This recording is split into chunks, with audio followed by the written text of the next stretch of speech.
teman-teman, Assalamualaikum warahmatullahi wabarakatuh.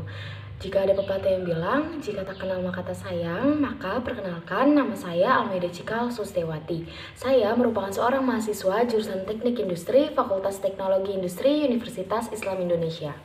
Pada kesempatan kali ini, saya akan membahas salah satu materi dari mata kuliah Islam Ulil Albab, yaitu Ijtihad dengan dosen pengampu Pak Burhanuddin. Baik, pertama-tama kita mulai dari pengertian ijtihad. Apa sih ijtihad itu? Ijtihad adalah mengerahkan segala kesanggupan dalam mencari hukum syara yang zoni atau bersifat dugaan, sampai batas dia merasa tak mampu lagi menambah kesanggupannya. Lalu, orang yang melakukan ijtihad disebut juga dengan mujtahid. Nah, ternyata menjadi seorang mujtahid itu tidaklah mudah, teman-teman, karena terdapat syarat-syaratnya. Di antaranya, yang pertama, memiliki integritas yang kuat terhadap syariah. Lalu yang kedua, memiliki pengetahuan yang luas terhadap Al-Quran serta hadis. Dan yang ketiga, mengetahui serta masalah-masalah ijma dan lainnya. Selanjutnya yaitu dasar ijtihad. Menurut hadis riwayat Abu Daud dan Tirmizi, Nabi mengutus Mu'az ke Yaman. Maka Nabi bertanya kepadanya, bagaimana kamu akan memutuskan hukum apabila dibawa kepada kamu suatu permasalahan? Lalu Mu'az menjawab, saya akan memutuskan hukum berdasarkan kitab Allah. Lalu Nabi bertanya, sekiranya kamu tidak mendapati di dalam kitab Allah? Lalu Mu'az menjawab, saya akan memutuskan berdasarkan sunnah. Lalu tanya Nabi lagi kepada Mu'az, sekiranya kamu tidak menemui di dalam sunnah? Lalu Mu'az menjawab, saya akan berijtihad dengan pandanganku. Lalu Nabi pun bersabda, segala puji bagi Allah yang telah memberikan taufik kepada utusan Rasulullah. Baik, selanjutnya wilayah ijtihad.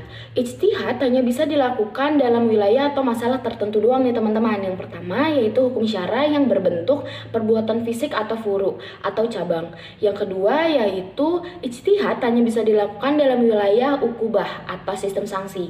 Dan muamalah yang nasnya bersifat zoni atau tidak pasti. Selanjutnya bukan wilayah ijtihad. Ijtihad tidak bisa dilakukan dalam masalah pertama akidah. Yang kedua, hukum syara yang ada nasnya dan nasnya itu qot'i atau pasti. Dan yang ketiga yaitu perkara-perkara yang tidak bisa dikiaskan atau tidak dianalogikan, yaitu hukum makanan, hukum minuman, pakaian, ibadah, serta akhlak. Pembahasan selanjutnya yaitu mengapa harus ada ijtihad. Yang pertama yaitu sebab banyak masalah-masalah yang tidak ada nasnya dalam Al-Quran ataupun As-Sunnah. Misalnya cloning, bayi tabung, dan sejenisnya. Lalu alasan yang kedua yaitu kewajiban mengikuti syara. Sesuai dengan Quran Surat Al-Maidah, Quran Surat ke-5 ayat 49 yang berarti hendaklah engkau memutuskan perkara di antara mereka menurut apa yang diturunkan oleh Allah. Baik, materi selanjutnya yaitu hukum ijtihad.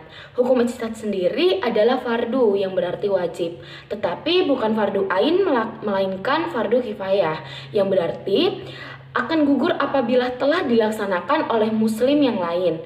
Nah, di sini juga ada nih pengertian menurut Atta bin Khalil, Tafsir Al-Usul ilal Usul halaman 260.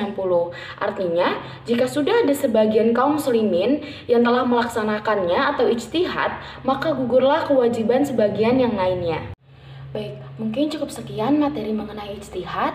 Selanjutnya yaitu penjelasan tentang wujud semangat dalam berinovasi untuk memecahkan masalah. Menurut saya pribadi, inovasi akan muncul jika kita memiliki kreativitas. Kreativitas merupakan hasil kerja otak, sedangkan inovasi adalah wujud atau implementasi dari kerja otak tersebut. Jadi, ketika saya mendapati masalah, hal pertama yang saya lakukan adalah berpikir tenang dan berpikir secara positif atau yang biasa kita sebut dengan positive thinking. Positive thinking akan menghasilkan pemikiran-pemikiran serta sikap-sikap yang baik yang dapat membuat saya menjadi bersemangat serta melakukan hal-hal yang benar. Dan selanjutnya, saya akan berpikir secara inovatif yang berarti senantiasa untuk mencari solusi terhadap masalah-masalah yang akan saya hadapi. Baik, selanjutnya yaitu penjelasan mengenai pandangan hidup inklusif dan cara bergaul di masyarakat global dengan tetap mempertahankan identitas keislaman dan keindonesiaan. Sebelumnya, inklusif adalah usaha menempatkan diri ke dalam cara pandang orang lain dalam memandang atau memahami suatu permasalahan.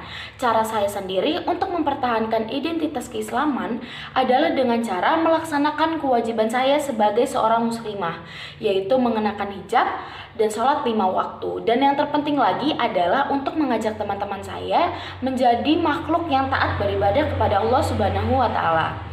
Selanjutnya yaitu cara saya untuk mempertahankan identitas keindonesiaan, yaitu dengan tetap menjadi diri saya sendiri dan tidak lupa untuk mengoreksi apa saja hal-hal yang perlu diperbaiki dari kegiatan-kegiatan saya setiap harinya untuk menjadi makhluk yang lebih baik lagi ke depannya. Pembahasan yang terakhir yaitu bagaimana saya menerapkan prinsip kepemimpinan dan keteladanan di masyarakat dan lingkungan. Prinsip kepemimpinan saya adalah satu kata, yaitu influence. Artinya mempengaruhi, memotivasi, serta mengarahkan orang lain untuk mencapai tujuan. Selanjutnya, saya akan menjadi seorang pemimpin yang memiliki prinsip transaksional, yang dimana mengelola anggota dengan memberikan reward dan punishment, dimana reward akan diberikan apabila bekerja dengan maksimal, dan punishment akan diberikan apabila tidak bekerja dengan job desk-nya. Selanjutnya yaitu untuk prinsip keteladanan. Saya akan menjalankan kewajiban saya sesuai dengan target dan tuntas sebelum deadline. Serta saya akan membantu rekan kerja saya apabila jika mereka kesulitan dalam bidangnya. Dan yang terpenting adalah saya selalu mengupgrade diri saya menjadi lebih baik setiap harinya. Mungkin cukup sekian materi-materi yang dapat saya sampaikan pada video pembelajaran kali ini. Sebelumnya, saya mohon maaf sebesar-besarnya jika terdapat kesalahan dalam pengucapan atau pelafalan saya, dikarenakan kesempurnaan hanya milik Allah Subhanahu wa Ta'ala dan kesalahan datang dari diri saya sendiri. Kurang lebihnya mohon maaf. Wassalamualaikum warahmatullahi wabarakatuh.